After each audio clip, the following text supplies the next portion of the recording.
Hello and welcome to Meadow Bakery.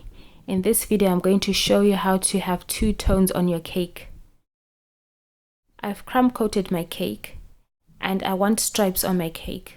So I'm just going to use a spatula to put the color that I want on top all the way around. In this case I'm using yellow, so just get your yellow icing, put it around your cake.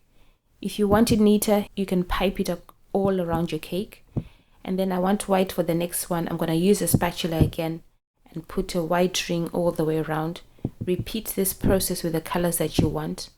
When it's all done, I'm going to use my scraper and then just scrape it all around the cake on a turntable and then remove the excess icing.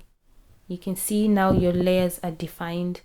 And then if you have missing parts that don't have icing, just get the icing that you need and then put it all the way around your cake again and then smooth it all the way around with a spatula, and that's it.